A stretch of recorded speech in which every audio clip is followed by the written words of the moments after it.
Hey there, and welcome to another episode of Merchants of Kaidan. It's Saturday for me, and my throat is very raw, and I apologize for that.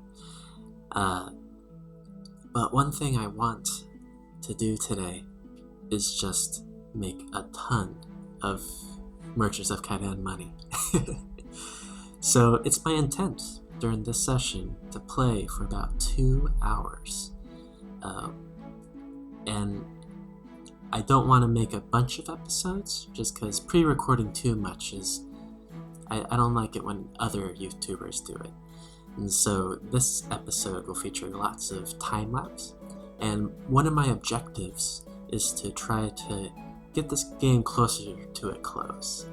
I want to kind of tie up as much as I can as soon as possible, because I have a couple other games that I want to play with. And historically, although I love my games, when I'm not recording I tend to revisit them over time, but a continuous videos kind of schedule for a game involves a bit of a longer attention span than I usually have for games, particularly during one kind of breath. I've done a whole month of Merchants of Kaidan, and I'm feeling the need to kind of close it out so that I can keep my energy, fun to watch, rather than me being like, oh, this game again. It's a great game though, but I do want to finish this playthrough, so I'll be trying to go through as much as I can. As such, I'll bring you back in for Merchant Guild quests and Dark Council quests, and maybe if a particular quest is quite amusing, I'll bring it in. But otherwise, I'm going to be focused on just getting as far as I can. Over the course of my gameplay, I'll probably clear out a mine, and so I'll bring you back for any such adventures. But enjoy this bit of a time lapse, and I'll bring you in through the course of it.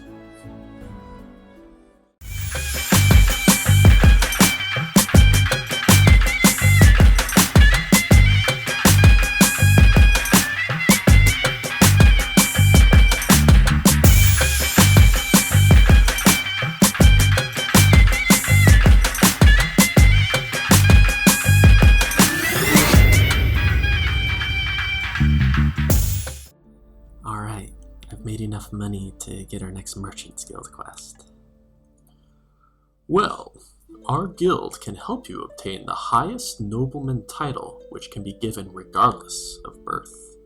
However, this involves fulfilling an important mission not only for the guild, but also for the kingdom.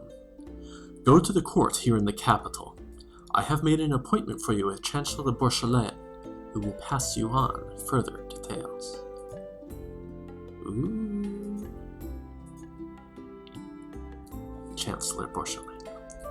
Nobleman and merchant, I have received information from the respectable lasses that you want to serve the kingdom. You surely must have some dealings with the pirates from Seath, am I right?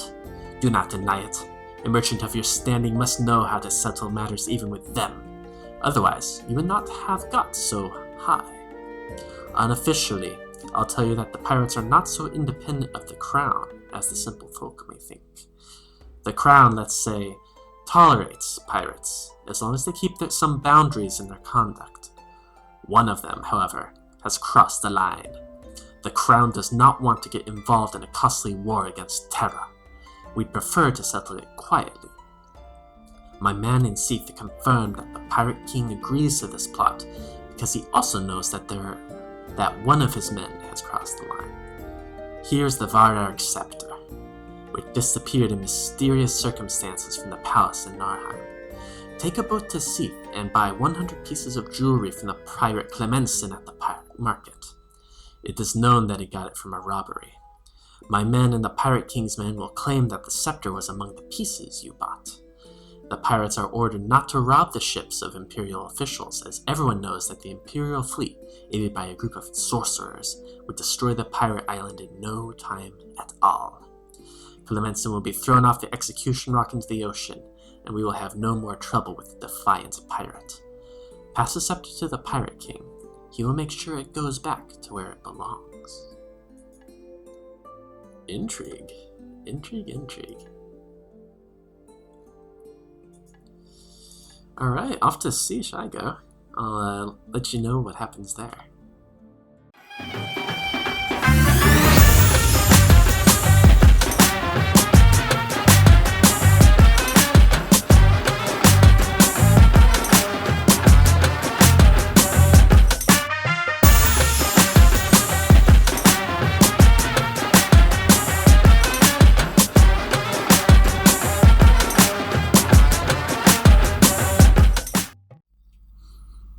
Merchant, you claim that you bought the scepter from Clemenson's men. My men confirm it.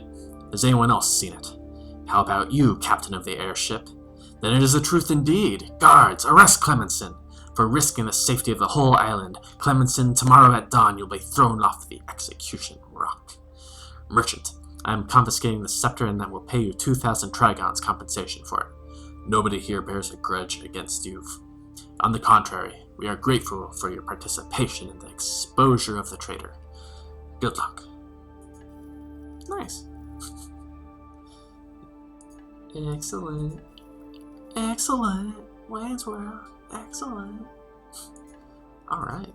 So I guess I'm back to see the Guildmaster Lassus. I'm gonna win my way and do trades, and I'll bring you back in for that. Alright, here in Overos. You have served the crown well. Having paid the handling fee of 5,000 trigons, you receive the highest title possible to obtain in our guild, Nobleman. Congratulations, and all the best. We are the masters of the universe. Yeah! Oh wow, we have a dragon on our crest, and keys, and money bags, and carts, and keys, and keys. Nice. Alright. I wonder what'll happen next.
Waylaid on the road by Chieftain Vorgan. Hand over the goods and you won't get hurt. We let people go. Merchant, why are you defending yourself so fiercely? Save the people, for you are not guarding your own goods. What do you mean it is yours? Aren't you one of Vantelod's men? Hey boys, let's fall back. It's a mistake. And we have another ambush planned for today. No mouthing off. 1 ambush per day. Let's save our strength. And you, merchant, be happy that you got out of trouble in one piece and stopped following me around. Do you want to talk about Vantelod? If he's your friend, we'll make an exception and we'll do 2 ambushes a day. Has he hurt your family? Very well then. Vorgan is my name. Let's meet at the inn in Fazbam. He knows where Vantelod is. Maybe we'll get to, mess with him. I'll meet you in Fazbam. 1 sec. Alright, here in Fazbam. Let's have a mug with him. Your story is terrible, but mine isn't much better. There were 3 of us, 2 brothers and a sister. We all went our separate ways.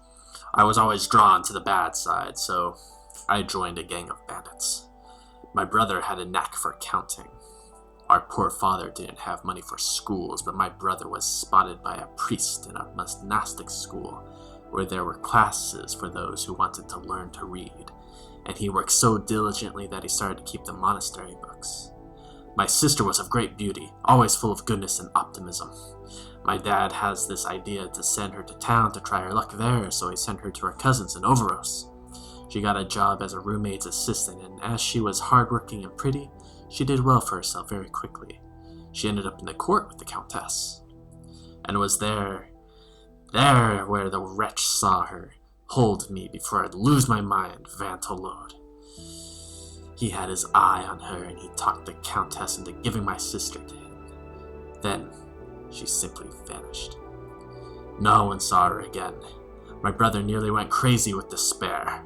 In the end, we plotted a plan, which is now the only thing keeping him alive. He ran away from the monastery to Overos, and he strived so long until he finally got a post in MacLeod's firm.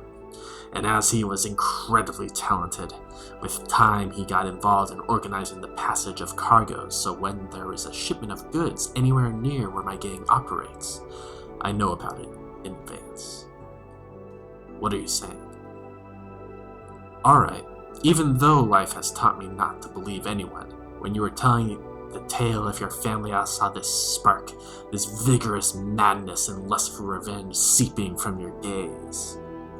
Seeping from our gaze. We're so full of hate for MacLeod.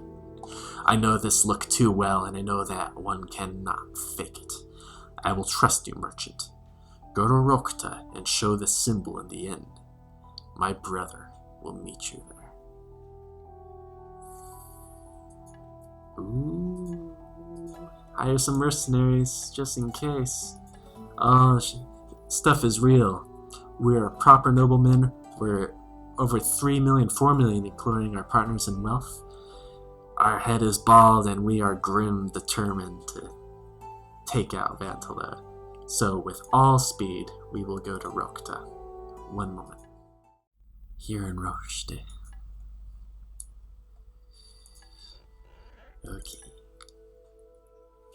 Shh. Don't call me Vorgan. Now my name is Vic Smith. MacLeod cannot find out. You say you have an idea how to use my information to make MacLeod suffer even more. It is music to my ears. I'll arrange things in such a way so that you always get fresh news. Don't worry about me. I am careful not to be found out. I don't inform my brother about all the shipments, but only about those organized for MacLeod, who is a minor ruffian. I also spread some evidence and information around which will incriminate him and his henchmen. We'll be in touch. Ooh, okay.